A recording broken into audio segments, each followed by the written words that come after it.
Coucou les petites étoiles, j'espère que vous allez bien, je suis ravie de vous retrouver aujourd'hui pour vous présenter ma palle pour notre petit challenge qui vient de voir le jour, qui s'appelle donc l'éclosion livresque. Vous pouvez retrouver toutes les infos sur ma dernière vidéo YouTube que je vous mets juste ici. C'est donc un challenge qui va se dérouler du 1er mai au 21 juin, donc la fin du printemps et le début de l'été. Et afin de valider le challenge, nous avons fait un petit bingo à remplir avec aussi 5 crocos à valider. C'est donc des recommandations par genre et chaque équipe en a des différentes. Moi, pour mon équipe, donc ceux qui l'avaient deviné ou non, je dirige, entre guillemets, je chapeaute plutôt l'équipe des Edelweiss. Et ma recommandation pour la fantasy, c'est Leigh Bardugo. Ah oui, petite précision, je vous l'ai pas dit, mais pour nos recommandations, on est plutôt parti sur des auteurs afin de ne pas trop restreindre. Et on a privilégié des auteurs où il y avait, je sais pas, 5-10 livres pour que vous ayez du choix sur les livres à lire. Parce que si vous avez déjà tout lu, bah chapeau, parce que franchement vous avez de bon goût, mais donc on ne voulait pas que ce soit trop compliqué. Ma recommandation romance, c'est Casey McKinston et on va avoir l'occasion d'en reparler. Ma recommandation contemporain, c'est Virginie Grimaldi, puisque j'ai débloqué une passion pour sa plume et ses romans, donc je ne pouvais pas ne pas la mettre. En classique, je suis partie sur Jules Verne parce que j'adore, c'est potentiellement mon auteur favori de la littérature classique si on veut. Ouais, je sais c'est pas Antoine de Saint-Exupéry, mais parce que je n'ai lu que Le Petit Prince de celui-ci, alors que Jules Verne j'en ai déjà lu plusieurs, il y a très longtemps donc je me souviens absolument pas. Enfin je connais l'histoire mais il y a trop longtemps, je me rappelle plus trop de son écriture ou quoi, mais j'avais adoré. Et pour les recos policiers thriller, je suis partie sur Nicolas Beuglet parce que pareil, gros coup de cœur sur toute sa saga avec Sarah Geringan. C'est pas le tout, commençons, on a de quoi faire et il faut savoir que dans notre petit bingo, donc je sais pas si j'ai le droit de tout vous dire, mais bon, on va dire que oui, on a aussi des cases à valider de différentes manières, de façon très simple, comme par exemple regarder une saison d'une série, donc plutôt de fiction, c'est-à-dire pas de téléséries comme par exemple Plus belle la vie ou quoi, plutôt des séries à proprement parler. Et donc pour ma part je me suis dit que j'allais regarder la 3e saison de la chronique des Bridgerton que j'aime vraiment beaucoup. Je ne sais pas pourquoi, parce qu'en plus les romans ne sont pas si fameux que ça, l'histoire n'est pas non plus... Enfin je sais pas, ça me transcende pas, mais pour moi c'est vraiment la série à regarder au printemps. Et du coup bah voilà, c'est reparti, on va faire un petit marathon. Je pense que je vais regarder la saison 2 et 1 et 2 pardon là, vu que je suis en vacances, pour être au taquet pour la saison 3. Si vous me voyez, regardez vers le bas, c'est parce que j'ai sorti le PC, parce que je n'arrivais pas à tout retenir dans ma petite caboche.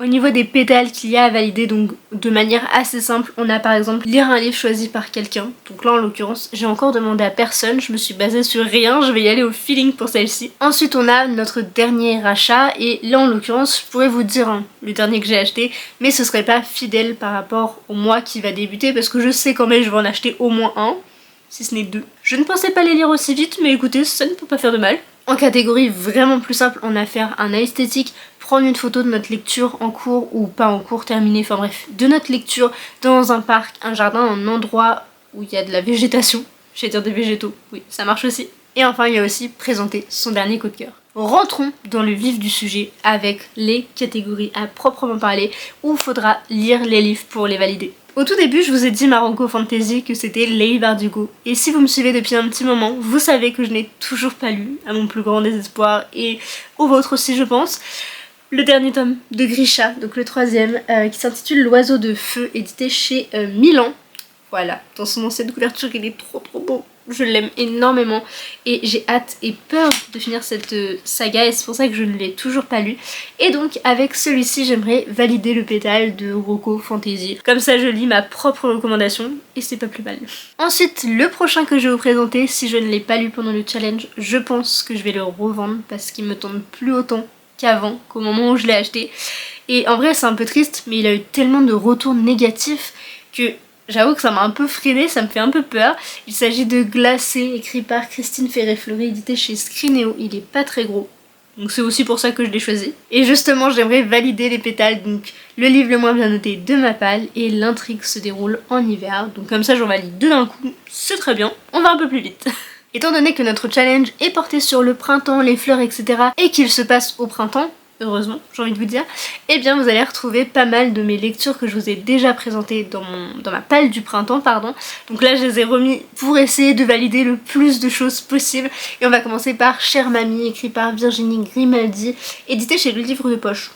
Donc voilà, j'allais dire en poche, mais oui c'est logique, le livre de poche. Et avec celui-ci j'aimerais beaucoup valider la reco contemporain, parce que c'est l'autrice que j'ai choisie et c'est peut-être le seul qui me reste dans ma palle, il me semble. Et le deuxième pétale que je voudrais valider, c'est le lire en moins de 48 heures, parce qu'il est tout petit, je crois qu'il fait 180 pages 200. Ah non mais enfin c'était avec le mot de l'autrice.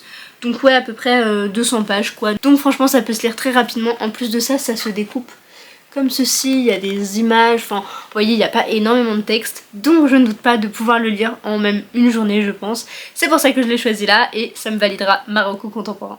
Ensuite, afin de valider ma recommandation classique, il faut donc lire un Jules Verne et j'ai sélectionné Le Tour du Monde en 80 jours puisque je l'aime énormément. Celui-ci, je voudrais vraiment le relire.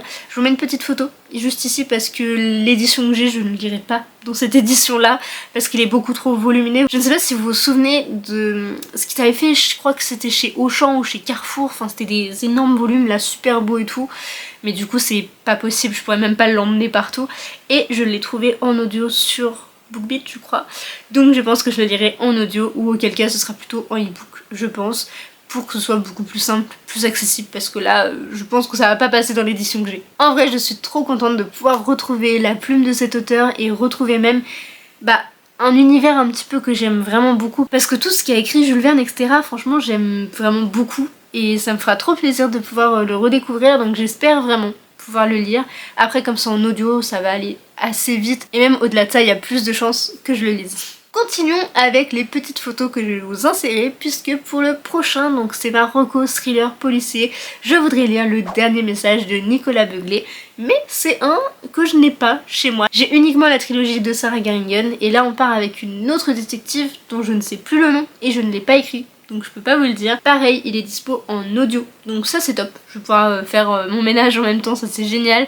Et ça va me permettre d'être vraiment immergée dans cette histoire. Et c'est ça que j'adore en fait avec les audios. Mais du coup j'ai trop hâte de pouvoir retrouver Nicolas Beuglet dans une nouvelle intrigue avec de nouveaux personnages. Ça va être trop chouette. Restons dans les recos, c'est pas fait exprès franchement, mais on va parler de ma reco romance avec Casey McKinston dont je vous ai parlé au début et j'avais adoré My Dear Fucking Prince, honnêtement c'était un énorme coup de cœur et j'ai envie de lire tous ces livres.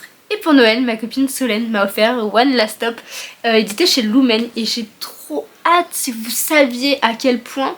Ce qui me fait peur par contre c'est les chapitres de 800 pages, mais bon. On va s'y faire, on va s'y accommoder, j'ai trop envie de le découvrir, il a l'air beaucoup trop bien. Et une fois que j'aurai lu celui-ci, il y a moyen que j'achète, je sais plus le titre, je crois que c'est les lettres de Sarah, je sais plus quoi, Sarah Wheeler, quelque chose comme ça.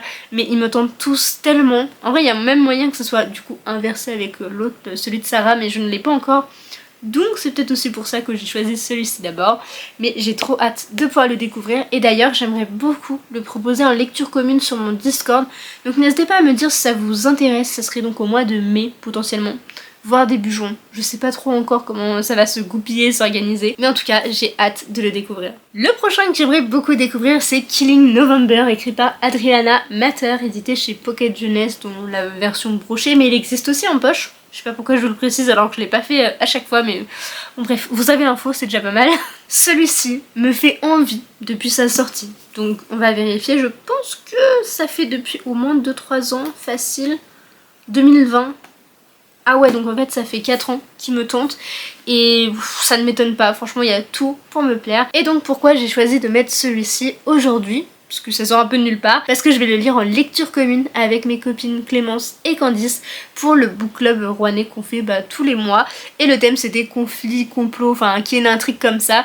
Et donc celui-ci colle parfaitement, ou en tout cas c'est ce qu'on pense pour l'instant, donc à voir si à la lecture ça marche, mais dans tous les cas ça me valide le pétale de une LC. Par ailleurs je tiens à préciser que pour la lecture commune vous pouvez faire soit avec des personnes de votre équipe, des personnes extérieures à l'équipe, enfin vraiment vous faites comme vous voulez, tant que c'est une lecture commune et ça nous pose aucun problème parce que je ne suis pas la seule. La seule petite restriction c'est que ce soit un roman, c'est tout ce qu'on demande. Un autre roman que j'aimerais beaucoup découvrir en audio, parce que oui j'adore ça, vous l'avez déjà remarqué, c'est déjà le 4e que je vous présente en audio, ce sera Fourth Wing, donc écrit par Rebecca Yarros, édité chez Hugo New Romance dans la collection Roman de Poésie. Ouais c'est ça. C'est donc leur nouveau label il me semble, et voilà, j'ai craqué pour cette beauté.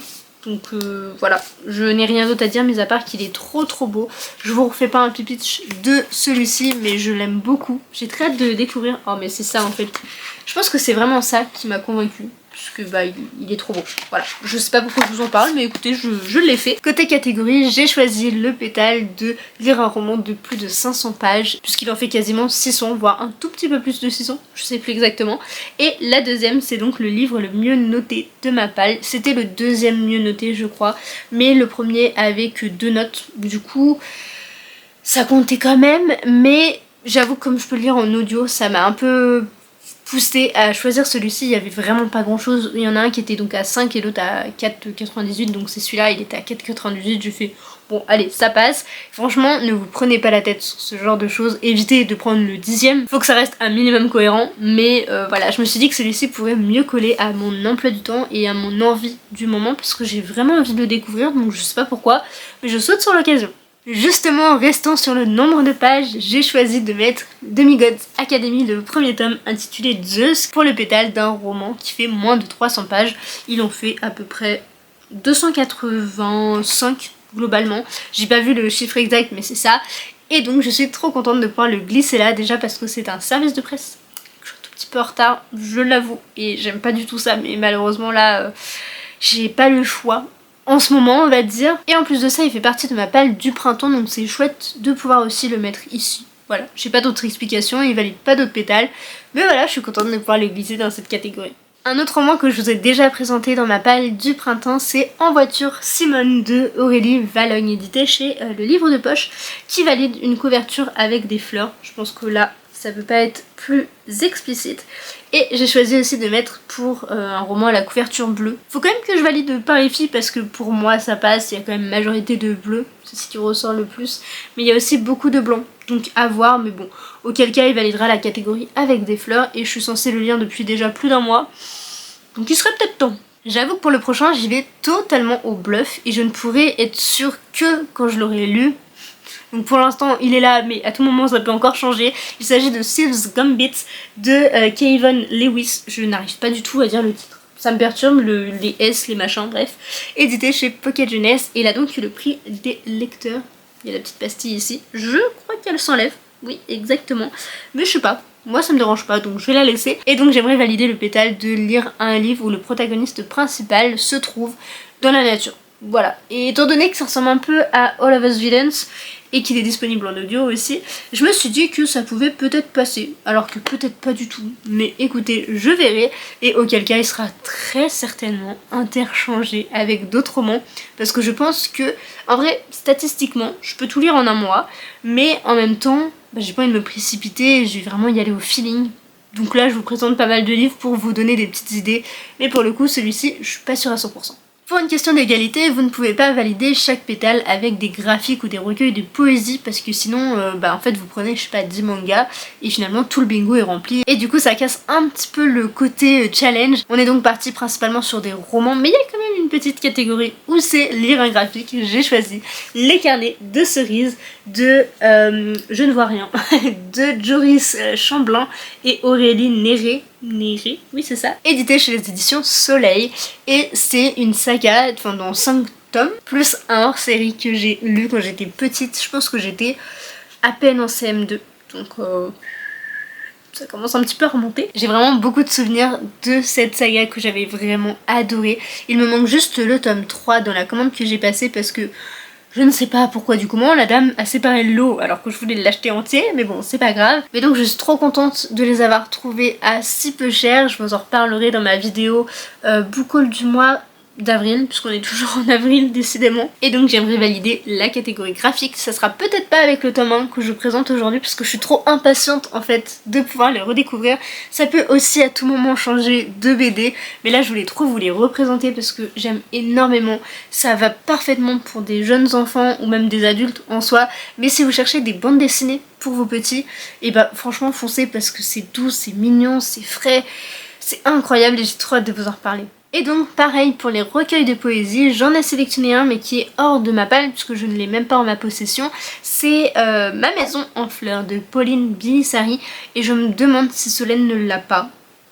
Du coup, je pense que je vais lui dire « Dis, tu peux me le prêter s'il te plaît ?» Parce que franchement, je le trouve absolument pas en librairie.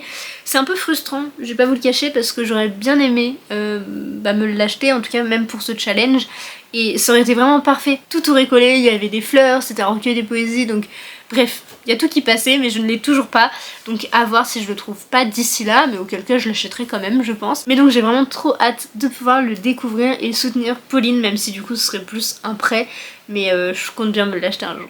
Et enfin, on arrive au dernier roman que j'ai à vous parler aujourd'hui, c'est donc L'Enfant Pan de Arnaud Druel, édité chez Girlstream dans la collection Echo, qui valide donc une reco d'un membre de mon équipe, puisque oui, nous on donne nos recos donc par auteur, mais on vous a aussi laissé l'opportunité de donner vos propres recommandations, donc c'est pas du tout par genre, c'est pas par auteur, c'est vraiment libre, vous pouvez mettre ce que vous voulez, donc 5 romances, 5 thrillers, 5 bref, vous avez compris. Et donc Camille a choisi L'Enfant Pan, donc en vrai je suis très contente puisque j'avais pas pu le sortir pour le petit mois petite lecture et j'avoue que dans ma tête il est un peu passé à la trappe, donc là c'est un petit peu l'occasion de pouvoir le ressortir et de le découvrir parce qu'il est pas très grand, il fait moins de 200 pages, ouais je crois que c'est ça, 220 globalement, donc ça c'est chouette, il pourra se lire très vite et donc j'espère vraiment pouvoir le découvrir à cette occasion parce que vraiment là si je le lis pas même pendant ce challenge, j'avoue que c'est un petit peu chaud pour lui, hein, parce que je suis pas sûre de le lire un jour, mais en vrai il me tente beaucoup, c'est une réécriture de Peter Pan et j'ai même prévu une vidéo sur Peter Pan, donc ce serait quand même bien que je la fasse un jour. Voilà, cette vidéo est à présent terminée. Vous l'avez peut-être remarqué, je suis un petit peu fatiguée, donc un petit peu moins énergique que d'habitude, mais j'espère que ça vous aura quand même plu et que vous aurez passé un bon petit moment en ma compagnie, que ce soit le matin, le soir, le midi, que sais-je, à n'importe quel moment de la journée. Et surtout, n'hésitez pas à me dire si vous participez au challenge, si on a des lectures en commun, si jamais certains vous tentent, si vous voulez mon avis sur certains livres ou quoi, je vais essayer de faire au mieux, je vous le promets. Et sur ce, j'espère que ça vous aura plu, je vous fais plein de gros bisous et à très vite dans une prochaine vidéo. Bye!